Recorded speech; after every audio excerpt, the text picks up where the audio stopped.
بسم اللہ الرحمن الرحیم۔ السلام علیکم ورحمۃ اللہ وبرکاتہ۔ کیسے ہو دوستو؟ امید کہ آپ خیریت سے ہوں گے۔ اللہ تعالیٰ ایمان عافیت کی سلامتی کے ساتھ آپ کو نوازے رکھے۔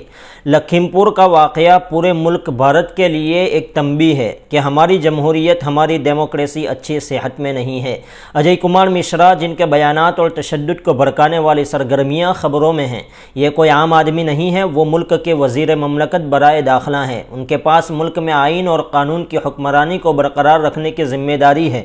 امن و امان برقرار رکھنے کی ذمہ داری بھی انہی کے کاندھوں کے اوپر ہے۔ یہ تبھی ممکن ہے جب وہ انارکی کی مخالفت کریں، عدم تشدد کی پناہ لیں۔ وہ یہ سمجھے کہ احتجاج اور اختلاف رائے جمہوری معاشرے کے زندہ ہونے اور زندہ رہنے کا ثبوت ہے۔ احتجاج کرنے والے کسان ان کے دشمن نہیں ہیں اور نہ ہی ان کی مخالفت ان کے ساتھ کوئی ذاتی بنیاد پر قائم ہے۔ وہ اس سیاسی جماعت اور حکومت کی مخالفت کر رہے ہیں جس کا مسٹر مشرا ایک اہم حصہ ہے۔ سوشل میڈیا پر وائرل ہونے والی ایک ویڈیو کے مطابق 25 ستمبر 2021 کو مسٹر مشرا نے ایک جلسہ عام میں کسانوں کو دھمکی دیتے ہوئے کہا کہ 10 یا 15 آدمی وہاں بیٹھے ہیں، یہاں تک کہ اگر ہم وہاں جائیں تو بھی ان کے لیے بچنے کا کوئی راستہ نہیں ہے۔ انہوں نے کہا کہ ہم 2 منٹ کے اندر آپ کی اصلاح کر دیں گے۔ انہوں نے یہ بھی کہا کہ میں صرف وزیر نہیں ہوں، میں صرف ایم پی نہیں ہوں۔ جو لوگ میرے ایم پی بننے سے پہلے میرے بارے میں جانتے ہیں وہ جانتے ہیں کہ میں بھاگتا نہیں ہوں کسی بھی چیلنج سے۔ اور یاد رکھو کہ جس دن میں نے اس چیلنج کو قبول کر لیا اور کام شروع کر دیا تو لکھیم پور تک تم کو چھوڑنا پڑے گا، یہ بات وہ کسانوں سے کہہ رہے تھے۔ اس کی ایک اور ویڈیو بھی خبروں میں وائرل ہے جس میں وہ احتجاج کرنے والے کسانوں کو چھیڑتے ہوئے دکھائی دیتے ہیں۔ اگر اجے کمار مشرا اپنے آئینی عہدے کا وقار کھو بیٹھے ہیں اور وہ اپنے بیان اور طرز عمل میں موجود فحاشی اور عدم برداشت کو سمجھنے میں ناکام ہو جاتے ہیں تو اس پر ناراض ہونے کی بجائے اس پر فکر مند ہونا مناسب لگتا ہے۔ وہ ذہنی طور پر بیمار ہیں، انہیں شاید مشاورت کی ضرورت ہے۔ اس کے لیے یہ مناسب نہیں ہے کہ وہ ملک کے وزیر مملکت کے طور پر اپنے عہدے کے اوپر برقرار رہے۔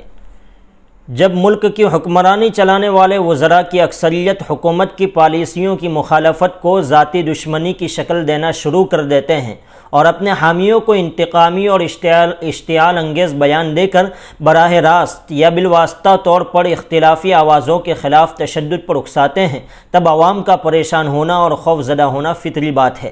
اجے کمار مشرا کے طرز عمل کو استثناء نہیں سمجھا جا سکتا۔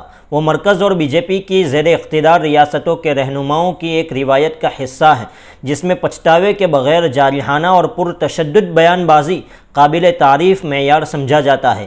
اب تک یہ بیان بازی فرقہ وارانہ نفرت سے متاثر ہوتی تھی، لیکن اب یہ رجحان پھیل گیا ہے اور مشتعل کسان ان زہریلے بیانات کا نشان بننے لگے ہیں۔ جولائی 2021 میں مرکزی وزیر میناکشی لیکھی نے کسانوں کو موالی کہا تھا۔ مرکزی وزیر مملکت رتن لال کٹاریا نے مارچ 2021 میں ایک بیان دیا تھا کہ کسانوں کو وہ دن یاد رکھنا چاہیے کہ جب کانگریس نے گنے کی قیمت کی ادائیگی کے لیے کسانوں کو گھوڑوں کے پاؤں تلے کچلا تھا۔ اس سے قبل دسمبر 2020 میں مرکزی وزیر وی کے سنگھ نے کہا تھا کہ کسانوں کی تحریک میں احتجاج کرنے والے بہت سے لوگ کسان نہیں دکھائی دیتے ہیں۔ یہ کسان نہیں ہیں جنہیں زرعی قوانین سے کوئی مسئلہ ہے، بلکہ دوسرے لوگ ہیں۔ اپوزیشن کے علاوہ جن لوگوں کو کمیشن ملا وہ اس احتجاج کے پیچھے ہیں۔ یہ بیانات تیزی سے پرتشدد ہو گئے ہیں۔ پنجاب بی جے پی کے ترجمان ہرمندر سنگھ نے 15 ستمبر 2021 کو یہ بیان دیا تھا کہ اگر مجھے کسانوں سے بات کرنے کو کہا جاتا تو میں مار کر ان کی ٹانگیں تڑوا کر انہیں قید میں ڈلوا دیتا۔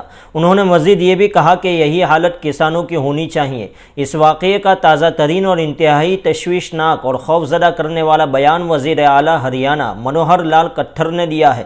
سوشل میڈیا اور دیگر نیوز میڈیا میں دکھائی جانے والی ویڈیو کے مطابق مسٹر کھٹر کہہ رہے ہیں جیسے کہ ساتھ ویسا ڈنڈے اٹھاؤ۔ پیچھے سے آواز آتی ہے کہ تم جیل جانے سے ہم کو بچاؤ گے۔ انہوں نے جواب دیا تمہیں ضمانت مل جائے گی، تم جیل جانے کی فکر مت کرو، اگر 2-4 مہینے رہیں گے تو آپ خود بخود ایک عظیم لیڈر بن جائیں گے، فکر نہ کریں، تاریخ میں نام خود بخود لکھا جاتا ہے۔ یہ بیان ان کا اکتوبر 2021 کا ہے۔ یہ ان بیانات کے تناظر میں ہے کہ آشیش مشرا یا ان جیسے نوجوانوں کی پرتشدد جنون کو دیکھا جانا چاہیے۔ چاہیے۔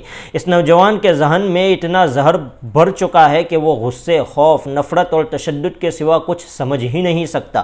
اس کے اپنے علاقے میں اس سے واقف لوگ اس کے ساتھ دشمن کی طرح سلوک کرتے ہیں۔ وہ طاقت کے تحفظ کے بارے میں پر اعتماد ہیں۔ شاید اسے یہ امید بھی ہے کہ وہ ہیرو بنے گا اور اسے انعام ملے گا۔ اس مہلک مزاج میں وہ گھناؤنے جرم اور گناہ کی طرف بڑھتا ہے۔ یہ بھی ممکن ہے کہ اس کے دل میں کوئی پچھتاوا نہ ہو۔ اگر ایسا ہے تو یہ بھی ممکن ہے کہ سوشل میڈیا پر سرگرم تشدد اور نفرت کے پجاری اس لڑکے کی بزدلی کو بہادری کا درجہ دے دے اور دوسرے نوجوانوں کو اس کی تقلید کا مشورہ بھی دے ڈالیں۔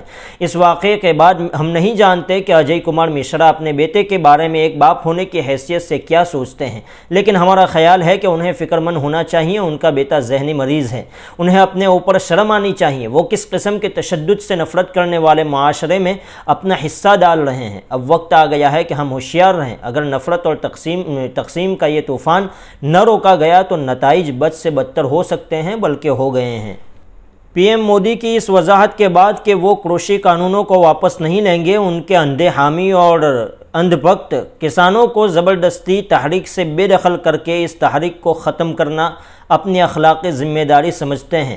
پی ایم مودی کو یہ واضح کر دینا چاہیے کہ اگرچہ انہیں مشتعل کسانوں سے اختلاف ہے، وہ ان کسانوں کے حق کا احترام کرتے ہیں۔ وہ اپنا احتجاج درج کرائیں اور وہ ان کے خلاف کسی بھی قسم کی جبر اور پرتشدد کارروائی کے ساتھ نہیں ہے۔ آنے والا وقت کسانوں کی تحریک کی قیادت کے لیے ایک سخت امتحان کا وقت ہے۔